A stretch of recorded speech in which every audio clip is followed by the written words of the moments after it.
So live from the garage today, I have to do a bunch of videos. I'm really far behind on stuff.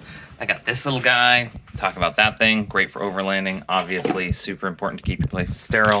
This thing, one of the forums I'm in, someone had mentioned one of these, but it's a like a hand siphon pump. It's pretty clever. I'll show you that sometime.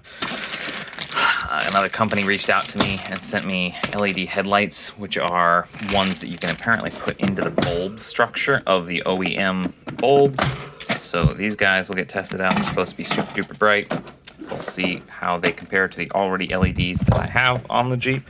And then also just I'll test them out for a little while and all that good jazz. But today, I'm doing the oil in the Jeep.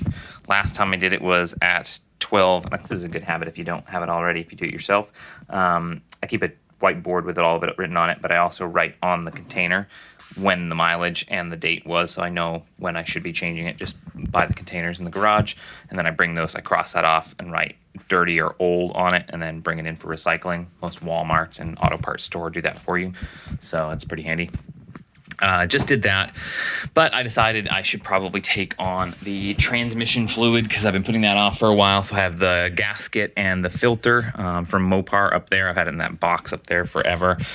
I also have to do my differential service, so that's a big project. I have the inner bearings and seal kit for both the front and rear. It's just really tight in my garage, so I don't actually think I can slide the axles out in the space that I have, so I'll have to do it in the driveway on a cooler day. I bought these, the lube locker, my pre-made gaskets for those, because I like to do my service a little bit more regularly, even though it does have a drain.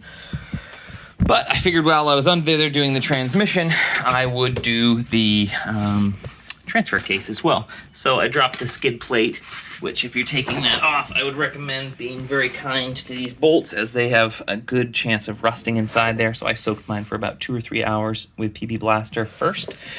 Then this itself, your transfer case, is pretty easy. It's a 10 millimeter Allen. I have it on a socket, and these little guys are the caps. There's 2 identical pieces.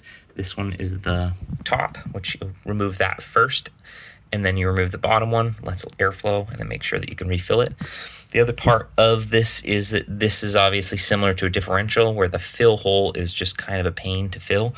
So there are all sorts of solutions you can buy, funnels and stuff like that. But if you have a gallon jug nearby, one of these old used ones, I cleaned this, but if you cut off this shape, so the handle and the bottom, making what looks like a little beach shovel for kids, you can then use this as a fill to pour oil into and then drain it in there straight from the container.